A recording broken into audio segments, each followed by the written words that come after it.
Bonjour Bertrand, vous êtes venu aujourd'hui pour nous présenter une jeune femme, Amandine, que nous avons eu la chance d'accueillir dans nos bureaux. Vous en avez parlé lundi au Figaro, vous nous en parlez aujourd'hui. L'histoire d'Amandine reflète la galère des chefs d'entreprise aujourd'hui. Pouvez-vous nous en dire plus ? C'est quelqu'un que j'ai rencontré par l'intermédiaire d'une association.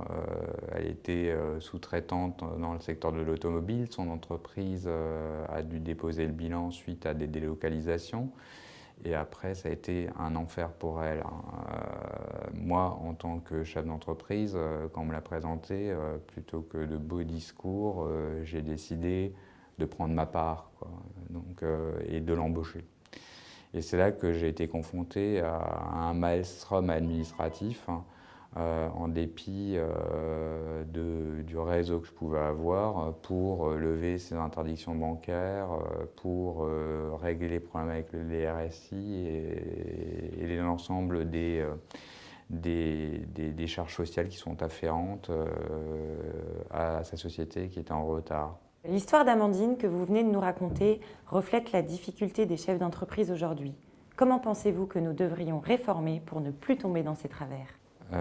Moi, je suis clairement pour une suppression des charges sociales chez les entrepreneurs, puisque grosso modo, par rapport aux salariés, c'est pas une opposition de face que je fais, mais un entrepreneur, c'est quelqu'un qui prend des risques. Et du jour au lendemain, comme Amandine, on peut se retrouver à la rue.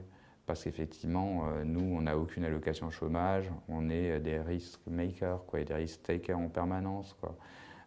Même moi, en embauchant Amandine, je mets mon entreprise à risque. Mais j'ai décidé, comme je le disais tout à l'heure, de prendre ma part. Et si chacun faisait ça, je pense qu'on réduirait le chômage assez rapidement.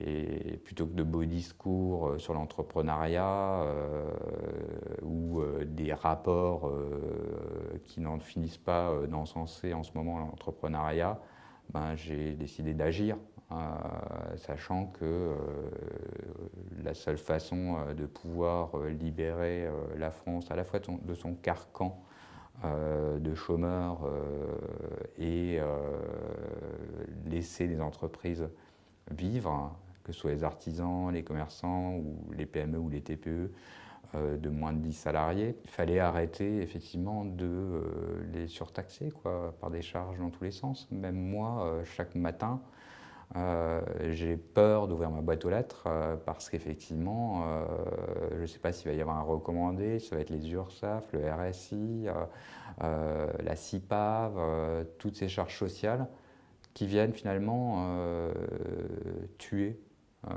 nos entreprises. Alors que nous, si on tombe, on est comme Amandine, on est au chômage et au RSA. On n'a aucune sécurité. Merci Bertrand Cochrane. Nous vous souhaitons bon vent à Amandine et vous. Nous espérons que votre collaboration sera fructueuse. Un grand bravo pour ce bel acte humain et engagé. Rappelons que vous êtes le fondateur de votre propre cabinet de conseil en stratégie, BCC.